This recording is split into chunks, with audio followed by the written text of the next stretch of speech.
Welcome to Events Heist, the podcast game show about post-COVID events and the event professionals that run them. In this episode, you're going to hear from Tahira and Jenn. Tahira is the head of events at the Society for Incentive Travel Excellence and an author. Hear her talk about a strike during one of her events and about her book, Intentional Event Design. Jenn is the managing partner at Event Encore. She tells a story about a 15-hour virtual event marathon and her top frustrations as an event professional. Okay, so I think we're starting with Tahira. You rolled a 4.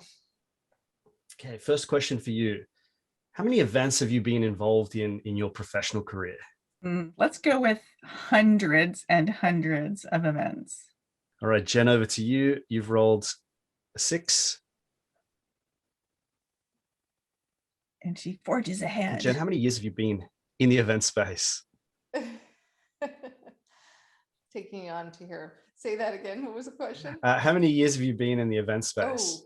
Oh, over 30. Started when I was 5. Wow. Excellent. Kindergarten graduation. That was a great event.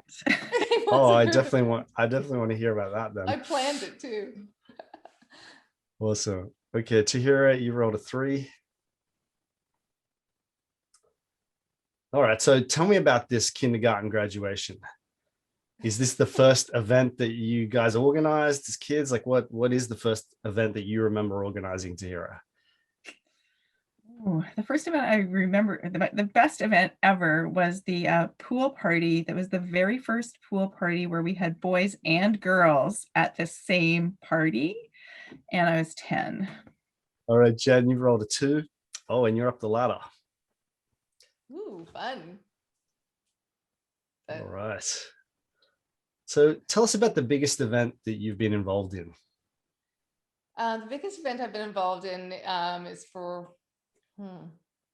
probably 6. It was a while back, so I'm trying to reflect on it. It was probably about 8,000 people for a tech conference that we helped for a number of years before they went under. There you go. There you go. Tell me about your favorite post-event junk food / drink / de-stress activity. Ooh, well, I am a spa slut.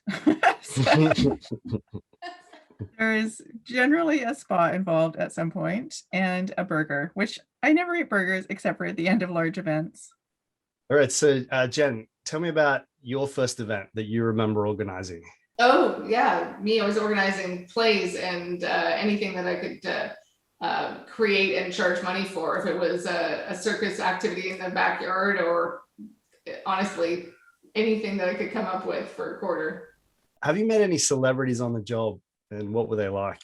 The highest stress events that we had a former president at it. So it was a day and a half of every time I would set something up, the Secret Service would take it down. And so it was like a little game of set up, take down.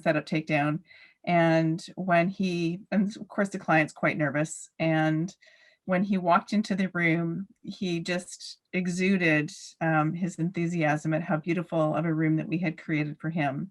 And it was just, you could just see the client visibly relax, and we just continued on from there. So Jenn, tell us a bit about your journey into professional events. So I know you did events as a kid. How did it progress? Yeah, I know I started out on the food and beverage side of things with bar and restaurant management, managing a banquet team, etc., managing a bar out west, and then it progressed into the conference services. So I was really staying kind of on the operational side in the hotel industry to service those events before. What do you love and or hate about events? I love bringing people together. I prefer to do that in live events rather than digital events. I like when I get to experiment and play and see people respond positively to what we're doing. And I hate when people are sad about something and you have to resolve their issue. Same question. What do you love or hate about events? I like the creative outlet. So you're always stretching your capabilities. I love the daydreaming. So even if I'm working with a client on the kind of the preliminary sourcing of the program, it's kind of trying to meet their needs. And then the hate, I don't know. I mean, there's just some people that are just so negative, and so it can bring you down after some success. So I would say not being able to please everybody, because I want to solve everybody's problems, and I know sometimes I can't do that. Tell us about your emergency kit during events. My perfect emergency kit is somebody else has it. If I could just have like a lip gloss and a radio, that would be fantastic. But it has definitely downsized over the years from a giant portal of goodies to you can really access everything now electronically, so that makes it really easy. It is cell phone, lip gloss, and a great contact list that you've set up ahead of time, and emergency charger, and the right team. Right, Jen, you wrote a 6. Oh, down the manhole. Describe the moment you knew COVID was going to turn the industry upside down. We started off the year very positive in Vancouver with Tahira leading the Site Global Conference, and I don't know why we didn't see the warning signs there. We were already talking to our Asian members. We could see what was rolling down the pipe, but honestly, having lived through SARS in Canada, I think we just thought it was just going to be just a blip on the screen. So I honestly don't think it was until June, which sounds naive because we were far in it by that point, but I just think, I mean, honestly, people were asking for the crystal ball, and we were still talking about going to IMAX in the fall because, this was going to be, some solution was going to come to us. And I mean, I don't know why we thought that, because this is the fastest vaccine rollout in our modern day history. So, but I think people were just eternally optimistic, and I mean, everybody was shifting to what they were doing. And I mean, it was so amazing how resilient our industry has been through the whole thing. What was the moment you knew COVID was going to throw things in a loop? I was in Las Vegas, and I had gone from a conference in Las Vegas to do a site inspection in San Diego for actually a program we're going to operate live in September of this year. So it was March of last year. And I knew that was the last time that I would be getting on a flight for a while. And, then the crazy began. It's what do we move? When do we move it to? What do we think is going to happen? How are we going to get there? How do we pick up, an entire industry globally that has to figure out what next is. What do you most miss about in-person events, and what do you not miss? I honestly, I don't miss the travel to get there and the inconveniences back. 30 years ago, you'd drive to the airport, stroll up, sweet talk the flight crew, and try to get upgraded. Now it's just a little bit cumbersome, and it's going to obviously for the short term be worth. But I have a global community of friends, and I miss seeing my friends, and I hate, you're ending a call today, or on Zoom or whatever, later it'll be like bloop bloop, and then in the meantime you can't go to dinner and continue that conversation. So you're meeting lots of people, you're connecting with a lot of people, and you're having some pretty authentic conversations, but they're ended immediately by the guy in charge of the leave the meeting button. What industries have you done events for, and what was your favorite and why? I don't necessarily have like a favorite or a least favorite. I like what I'm doing now because it's something where we get to touch so many people who are impacting so many other people. And that's really fun to see how we can grow not just one industry, but a whole bunch of industries. I loved doing things for healthcare. So I started my career actually planning medical meetings. So I know a lot about herpes, dermatology, and AIDS. What's the weirdest food you've ever had at an event? Probably chocolate covered ants. That would be chocolate covered ants. Not bad. I like that one. Describe to me your fantasy event. Always wanted to produce from a decor theme perspective is an avatar event. So you start out and you're in the lab. It's very clean. Everything is white. Your drinks are all clear like martinis. And then you are having very, good, interesting clinical kind of, deep dialogues. And then you go into everything parts open. You walk over your log that's all lit up, and you're going into your avatar jungle, and there's, blue avatars above you. And you have an amazing plant-based dinner, of course. And then, of course, just like at the end of the movie, all of a sudden the servers in their camo is war on, and they're chasing you out into the dance floor where there's a big party. So are you a fan or not a fan of virtual events? There's a great purpose right now. They're not going anywhere, obviously. And it's allowed us to reach more people than we could in the past, and offer some different ways to create engagement. So I think there are companies out there that have actually taken time to reflect on how do they keep employees motivated, engaged, recognized. Tell us a bit about your book, how it came about, what it's about. Give us a plug. All right, so here's how not to write a book. I was trying to find something I'd written for somebody and I couldn't find it. And I thought, this is ridiculous. I have things I want to say. And I was talking, I said, I should just write a book. And so somebody said very snarkily, well, you know that to write a book, you have to have 50,000 words. And I was like, okay, like, I don't even know what that means. So, great. So I found everything that I'd written in 2 years and I jumped it into one document just to see how many words there were.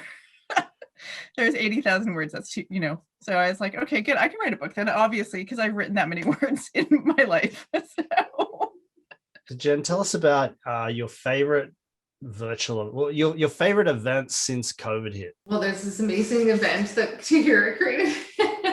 Honestly, both of she's created quite a few events, but within 6 weeks with 6 weeks notice, Tahira and team put together a site week, and just the volume of education and different discussions and facilitated breakouts and great participation from a global representation of all kinds of topics, from incentive travel to sustainability to mindfulness to mental health.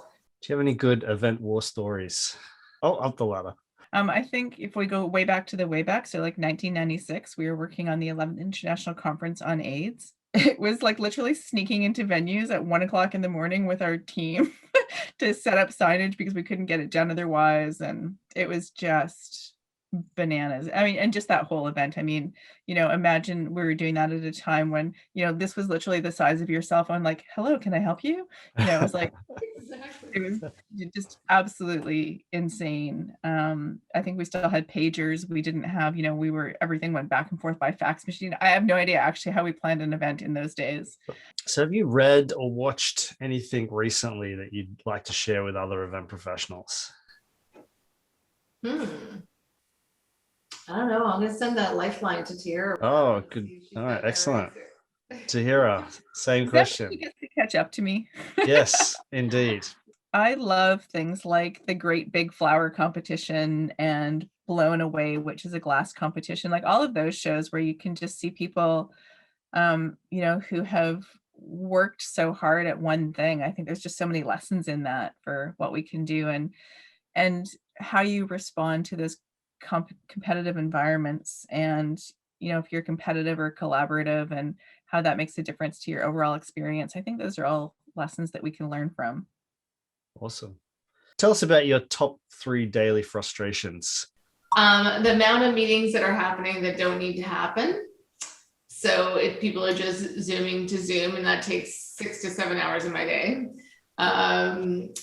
Technology running slow. And so that'd probably be my another 2, and not enough one-on-one time with friends in person. So if you could have an unlimited supply of one thing during an event, what would it be? This will sound super lame, but water. So for me personally, yes, an unlimited supply of water would be good. Okay, so tell us about what you think the future of events in the next 2 to 3 years will look like. Well, I think I touched upon a little bit that people are going to hold us accountable for the travel and getting out of the office. So I see some, very innovative, almost like think tanks, or I know from talking to my clients now, with these virtual social events, they've had access, like the president of the company is playing movie trivia with them, or et cetera. So I think there's definitely going to be people looking for that access to C-suite people, or even, like C2 with the brain, quite a few people have used the brain dates, but more of that kind of one-on-one personalized schedule that I can go and make it worth my while. And I agree with Tahira. I think it's not going to be just a one-off event. It's going to be, this is your pre-work or your pre-keynote, and so you're going to have a blend of virtual pre or post that complement your in-person experience. What's your favorite TV show? TV show / book at the moment? Lucifer.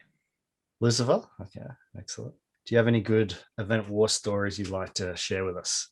I do a lot more of the pre-work than I do the on-site. So, but my husband's a meeting planner, and his last event, he had a bomb threat, a heart attack, somebody smashing their head on the marble floor at the hotel. I mean, it was like then he had somebody it was a 35-story building in Orlando, and somebody, and it was a known kind of person who was a thief, came in, and he was on the top floor on the C-suite floor that was blocked with security.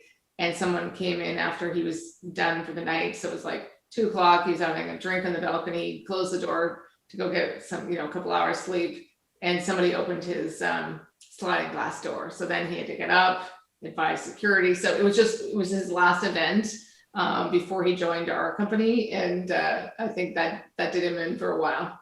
So how do you see hybrid events evolving over the next few years? We are going to continue to see better integration of digital technology, just in really fundamental. So I think technology should be beautiful or invisible. I think we're going to get to more beautiful and invisible technology that allows us to have hybrid events that are not so clunky, and people will start to understand how to better clearly define the roles that you expect each audience to have, and to be able to build towards those. If you could give one piece of advice to our audience for organizing events in the current climate, what would it be?